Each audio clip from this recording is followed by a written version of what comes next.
41절로 마지막 절 53절까지 보겠습니다.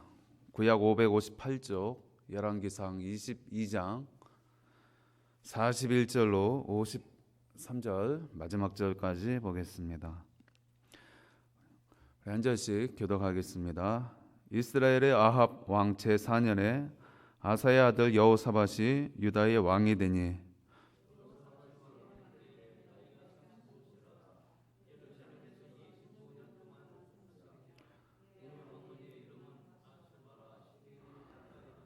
여호사밧이 그의 아버지 아사의 모든 길로 행하며 돌이키지 아니하고 여호와 앞에서 정직히 행하였으나 산당은 폐하지 아니하였으므로 백성이 아직도 산당에서 제사를 드리며 분향하였더라.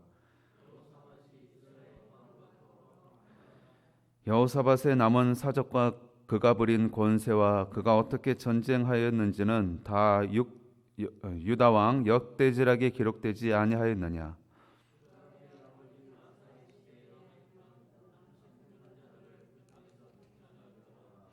그때 에돔에는 왕이 없고 섭정 왕이 있었더라.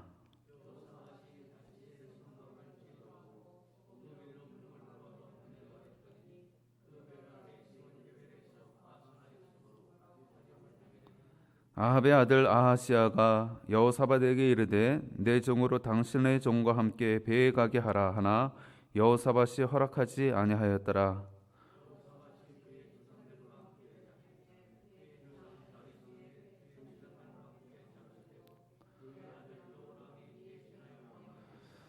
유다의 여호사밧 왕 제17년에 아합의 아들 아하시아가 사마리아에서 이스라엘의 왕이 되어 2년 동안 이스라엘을 다스리니라.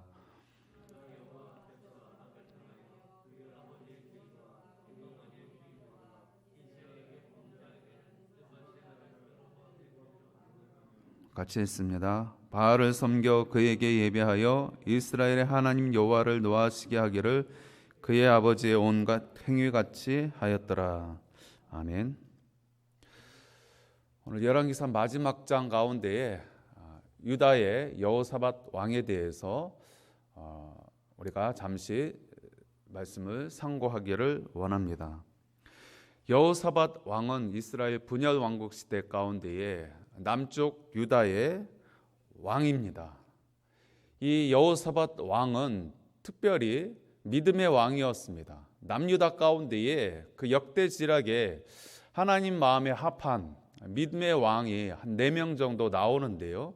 그 중에 한 사람이 바로 여호사밧 왕이다라고 이렇게 역사가 평가를 하고 있습니다. 그런데 그도 부족한 부분이 있었습니다. 그 내용이 어떤 내용일까요? 우리 43절 다시 한번 보겠습니다. 여호사밧이 그의 아버지 아사의 모든 길로 행하며 돌이키지 아니하고 여호와 앞에서 정직히 행하였으나 산당은 폐하지 아니하였으므로 백성이 아직도 산당에서 제사를 드리며 분향하였더라. 여호사밧 왕은 선한 왕이다 칭찬받는 그러한 왕이었습니다. 여호와 앞에서 정직히 행하였다라고 그렇게 평가를 하고 있지만 그도 한 가지 좀 부족한 부분이 있었는데 그 당시에 이 남유다 백성들이 북이스라엘의 백성들처럼 산당에서 제사하는 습관이 있었습니다. 오래된 습관입니다. 이방 가나안 톡차신, 가나안 이방 신인 그 바알과 아세라 신을 이 산당 가운데 그들이 섬기는 가운데에 남유다에는 특별히 예루살렘 성전이 지어졌습니다. 그럼에도 불구하고 그들이 오랜 그러한 산당에서 제사 드리는 습관을 따라서 제사를 드리고 있었는데 이방신에게 제사를 드리고 있었는데 그러한 관습이 계속 이어지고 있는 것을 온전히 폐하지 못하였다. 그러한 아쉬운 부분을 성경에서 언급을 하고 있습니다. 그럼에도 불구하고 이 여호사밧 왕이 믿음의 행적을 많이 보이고 있는데요. 그 중에서 한 가지를 또 이야기를 하고 있습니다. 46절 보겠습니다. 46절입니다. 그가 그의 아버지 아사의 시대에 남아있던 남색하는 자들을 그 땅에서 쫓아내었더라. 여호사밧의 아버지는 아사 왕이다라고 소개를 하고 있는데 그 아사 왕도 칭찬받는 그러한 왕이었습니다. 그러나 그 땅 가운데에 아사 왕이 하지 못한 일이 있었는데 바로 그 산당에서 제사하고 이방신에게 우상 숭배하는 그러한 가운데에 그 이방신을 섬기는 남사제들이 있었습니다. 그 남사제들이 남색하는 그러한 습관들이 있었습니다. 요새 말로 동성애를 하는 것이죠. 이방신에게 제사하면서 그 이방신을 자극하기 위하여, 이방신에게 빨리 기도 응답을 받게 하기 위하여 그러한 남색하는 남자 사제가 동성애를 하는 그러한 악행하는 습관이 있었는데, 그러한 것들을 아버지 아사 왕은 뿌리 뽑지 못했는데 이 여호사밧 왕이 그것을 뿌리 뽑았다, 그것을 제하였다라고 이렇게 하고 있는 것입니다.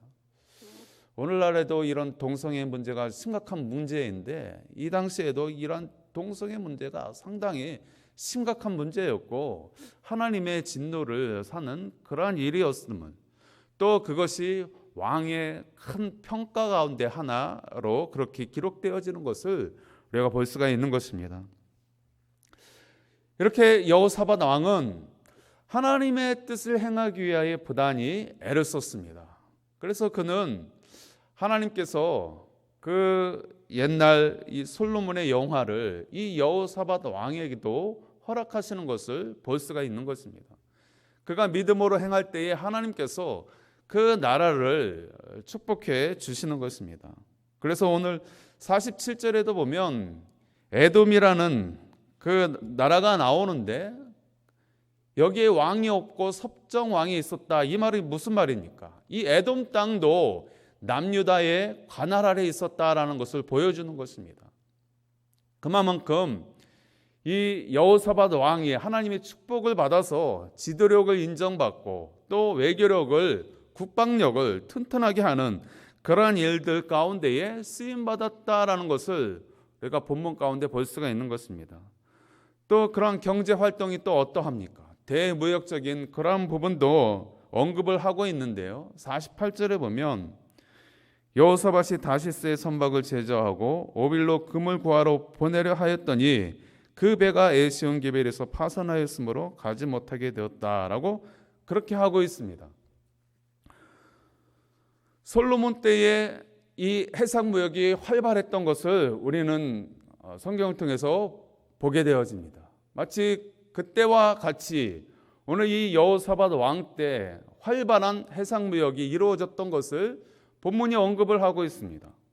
오빌의 금을 그것을 운송하기 위하여서 에시온게벨에서 배를 제조하는 그런 큰 일들을 감당하고 있는 것은 무역을 통하여서 대외 경제를 활발하게 하였던 것을 우리는 볼 수 있는 것입니다. 이만큼 믿음으로 행할 때에 하나님이 이 북이스라엘과 달리 이 남유다를 하나님께서 축복하여 주시고 경제적으로도 또 이 국방 외교적인 면에도 하나님께서 튼튼하게 하는 그러한 은혜들을 허락하시는 것을 볼 수가 있습니다. 믿음이 좋으면 다 복을 받는 것은 아니겠지만 때로는 어려움도 오고 아픔도 오고 여러 가지 힘든 일도 오지만 대체적으로 어떠합니까? 힘든 가운데에서도 믿음을 지키고 또 하나님의 뜻대로 하려고 할 때에 하나님이 함께 하시고 피할 길을 열어주시고 또 물질의 복도 주시고 하나님께서 그 믿음의 선한 대가들을 이 땅 가운데서도 허락하시는 것을 보게 되어지는 것입니다. 이러한 믿음의 복을 남유다는 받고 있었는데요. 우리가 계속해서 아합 왕을 통하여 살펴보았듯이 이 북쪽 이스라엘은 겉으로는 화려한 그런 모습들이 있었지만 왕의 평가가 어떠했습니까? 악한 왕이었다라고 그랬습니다. 하나님 보실 때에 하나님 뜻대로 하지 않는 악한 왕이 다스리니 거기는 형편 없었던 것을 하나님의 복이 아니라 하나님의 진노가 임하는 것을 우리가 보게 되었던 것입니다. 오늘 이 여호사밧 왕이 많은 일들 가운데 믿음으로 행하는 가운데에 그가 또 한 가지 또 실수하는 그러한 부분들이 기록을 하고 있는데요. 그것은 무엇입니까? 이 여호사밧 왕이 북이스라엘과 물론 동족이죠. 같은 이스라엘 민족이긴 하지만 이 이스라엘 왕과 오늘 44절에 보면 여호사밧이 이스라엘 왕과 더불어 화평하였다 그랬습니다. 이 여호사밧 왕은 아합 왕과 사돈지간입니다. 정략적인 그런 결혼을 시켜서 그 관계를 통하여서 서로 이 여러 가지 이해관계를 도모하고자 하였던 것입니다. 여호사밧이 그것을 좋게 여기고 처음에는 이 아합 왕과 그리고 아합 왕의 아들 아하시아와 관계를 좋게 맺어 가다가 하나님께서 그것을 좋게 여기지 아니하셨습니다. 그래서 나중에는 그 관계를 끊게 되었던 것입니다. 하나님은 우리 믿는 성도들이 하나님 편에 있는 사람과 교제하기를 원하시지 악에 편승하는 사람과 함께 동류를 이루어서 그렇게 일을 하고 어떤 일을 일구는 것을 그렇게 바람직하게 여기지 않는 것을 보게 되어집니다. 그래서 성경에도 보면 잠언서 22장 26절을 한번 자막을 통해서 보겠습니다. 너는 사람과 더불어 손을 잡지 말며 남의 빛에 보증을 서지 말라. 이 말씀만 딱 놓고 보면 이 잠언서의 말씀이 상당히 매정하게 보일 수 있습니다. 이 말씀은 그냥 이웃과 단절해서 그렇게 지내라는 그런 이야기가 아니라 하나님 편에서 하나님 뜻 가운데 거하지 아니하는 그러한 세상 사람과 짝하여서 어떤 일을 도모하지 말라는 것입니다. 그리고 그것을 통하여 그 사람과 또 물질 관계를 통하여서 내 스스로 어려움에 빠지는 내가 올무에 걸리는 그러한 일에 대해서 조심하라고 그렇게 말씀을 하고 있는 것입니다. 오늘 이 여호사밧 왕도 북이스라엘의 아합 왕, 하나님께서 악하다라고 평가하신 그 북이스라엘 아합 왕과 또 그의 아들 아하시아 왕과 또 결탁하여서 아하시아 왕과 이 대회 모욕을 위해서 배를 함께 제조하는 그러한 일들을 하고 있었는데 선지자를 통해서 이 여호사밧 왕에게 꾸짖는 것입니다. 오늘 이 열왕기 상 말씀 가운데에는 자세하게 기록되어 있지 않지만 우리가 이 역대지략 즉 역대상하 말씀을 같이 보면 또 첨가되는 그런 내용들이 있습니다. 자세한 그런 기술들이 있습니다. 역대하 22장 정도에 보면 그런 일들이 잘 기술되어 있습니다. 하나님께서 이 여호사밧 왕, 믿음의 왕이었던 이 여호사밧이 북쪽의 이 악한 아합 왕, 그리고 그의 아들 아하시아, 그 아하시아 왕도 성경에 어떻게 기록을 하고 있습니까? 악을 행하는 하나님의 뜻에 벗어난 악한 왕이다라고 평가를 하고 있지 않습니까?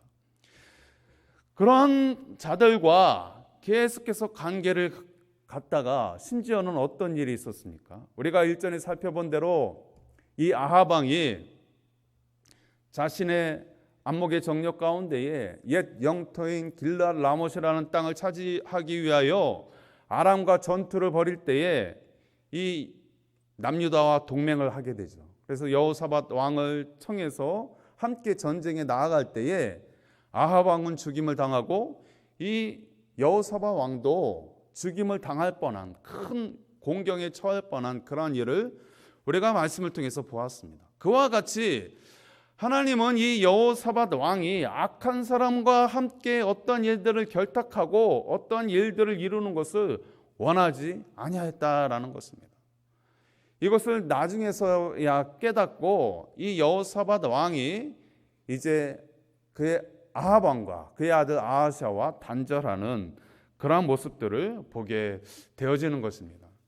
오늘 이 말씀을 묵상하면서 우리 개인들도 하나님께서 우리가 믿지 않는 사람과 때로 같이 할 수도 있고 또 일도 할 수 있고 사업도 할 수 있고 하지만 하나님이 보실 때 악한 사람들이 있습니다. 특별히 말씀에서 벗어난 사람, 하나님을 믿지는 않지만 선하게 사는 사람들이 있지 않습니까? 평범하게 일반 사람들이 있습니다. 그러나 하나님을 알던 알지 못하던, 성경 말씀을 알던 알지 못하던 악을 행하는 사람이 있다라는 것입니다. 하나님 뜻과 정반대로 가는 그러한 사람과는 동료를 맺지 말라는 것입니다. 오늘 하나님께서 이 여호사밧 왕에게 그러한 부분을 경고하고 있고 이제 여호사밧이 깨닫고 그러한 사람과 단절을 하는 것을 보게 되어지는 것입니다. 우리 개인도 마찬가지고요. 오늘 이 말씀을 잠시 묵상하면서 이 왕의 이야기이지 않습니까? 저는 그런 생각을 해봤습니다. 우리나라 대통령이 이 말씀을 좀 묵상하면 얼마나 좋을까? 본인도 천주교 신자면 성경을 볼 텐데 성경을 조금만 자세히 깊이 묵상을 안 하더라도 그냥 이렇게 잘 이렇게 정돈돼서 보기만 하더라도 자신의 그런 통치 영역에 대해서 하나님이 이 말씀을 통해서 지혜를 주실 텐데 왜 대통령은 성경을 안 보실까?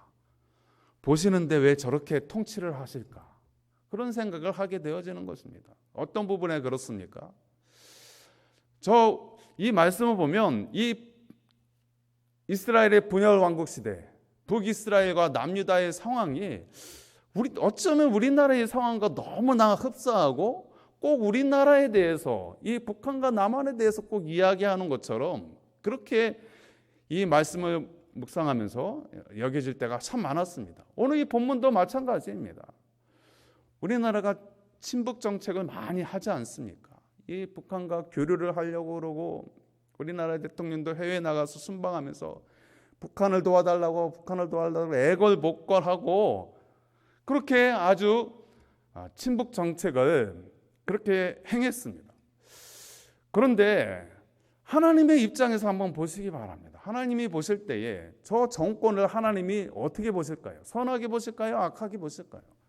저는 100% 악하게 보신다라고 믿습니다. 김일성, 김정일, 김정은 정권 3대 정권으로 이어지는 저 정권 가운데에 하나님이 저 정권을 인정하실까? 하나님이 기뻐하실까? 과연 하나님의 뜻대로 저들이 행하고 있을까?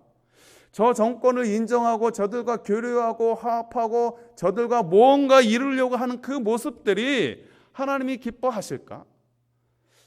여호사밧 왕이 저 북이스라엘의 악한 아합 왕과 그의 아들 아하시아 왕과 계속 교류를 하고 심지어 사돈 관계도 맺고 또 무역을 같이 하고 어떠한 일들을 함께 그리고 전쟁도 함께 하는 그러한 모습들에 대해서 하나님은 싫어하셨습니다. 반대하셨습니다.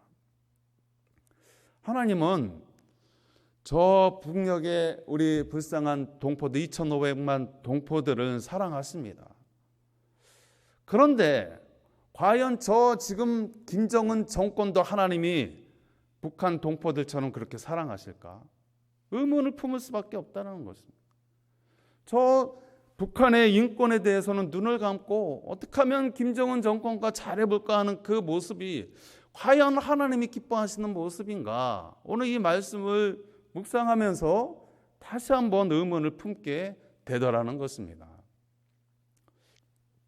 일전에 제가 어느 모교회에서 사역을 할 때에 장로님이 대표 기도를 하시는데 그 당시에 김정일이 살아있을 때입니다. 그래서 김정일의 구원을 놓고 대표 기도를 구구절절 하시는 거예요. 하나님 저 김정일을 회개시켜 주셔서 회개하게 하셔서 구원해 달라고 구구절절 기도하는데 담임 목사님이 딱 강단에 올라오셔가지고 설교하시는데 막 장로님을 남몰하시는 거예요. 장로님 그 기도 틀렸습니다. 김정일에 대해서 아무리 기도해도 응답 안 됩니다. 김정일에 대해서 기도 그렇게 하지 마십시오. 대놓고 공중 앞에서 그렇게 말씀하시는 거예요. 저도 그때는 좀 의아했습니다. 목사님 뭐 그렇게 말씀을 하실까? 아무리 악하더라도 하나님이 기회를 주시고 돌이키면 구원받으면 좋은 거 아니겠어? 그런 생각을 했는데 한편으로는 그 말씀이 일리가 있다라는 생각을 하게 되어지는 것입니다. 어쩌면 저 지금 정권에 지금은 김정은이 있지 않습니까? 저 사람은 가룟 유다와 같은 사람입니다. 돌이킬 수 없는 그런 부분에 있지 않는가? 얼마나 악을 많이 행하고 있습니까? 역대적으로 여러분 근대 역사를 보십시오. 수천만을 학살한 그런 레닌, 막스, 스탈린, 그리고 모태똥, 또 캄보디아의 그 크메르 정권의 폴포트 이런 사람들 수천만 수백만을 그냥 파리 목숨 여기듯이 그런 죽인 사람들, 하나님이 그 사람들 돌이키게 하시는 거 봤습니까? 그렇게 수백만 수천만을 숙청하고 나라를 완전히 붉은 물을 들게 하는 그런 모습들 가운데 하나님이 그들을 돌이키게 하시고 또 그들과 교류하게 하고 협력하게 해서 어떤 것을 이룬다? 하나님은 결코 역사를 보더라도 그런 일들은 없는 것 같습니다. 어찌됐든 하나님이 기뻐하시는 일이 있고 하나님이 싫어하시는 일이 있습니다. 하나님이 기뻐하는 사람이 있고 하나님이 미워하시는 사람이 있습니다. 저와 여러분들은 하나님이 기뻐하고 하나님의 뜻 가운데 거하는 그러한 사람들과 함께하고 또 하나님의 관심이 있는 사람들과 또 관계를 맺고 또 그 가운데서 하나님의 일을 이룰 수 있어야 하겠습니다. 이런 일들은 우리 개인사뿐만 아니라 이 나라도 마찬가지일 것입니다. 오늘 이 밤에 우리가 이 말씀을 듣고 우리가 바르게 분별하여서 하나님, 내가 누구와 관계를 맺어야 하고 또 누구를 통하여서 하나님의 영광을 보아야 합니까? 그러한 부분들을 우리가 기도할 수 있었으면 좋겠습니다. 우리 찬송 한 장 부르시고 기도하겠습니다.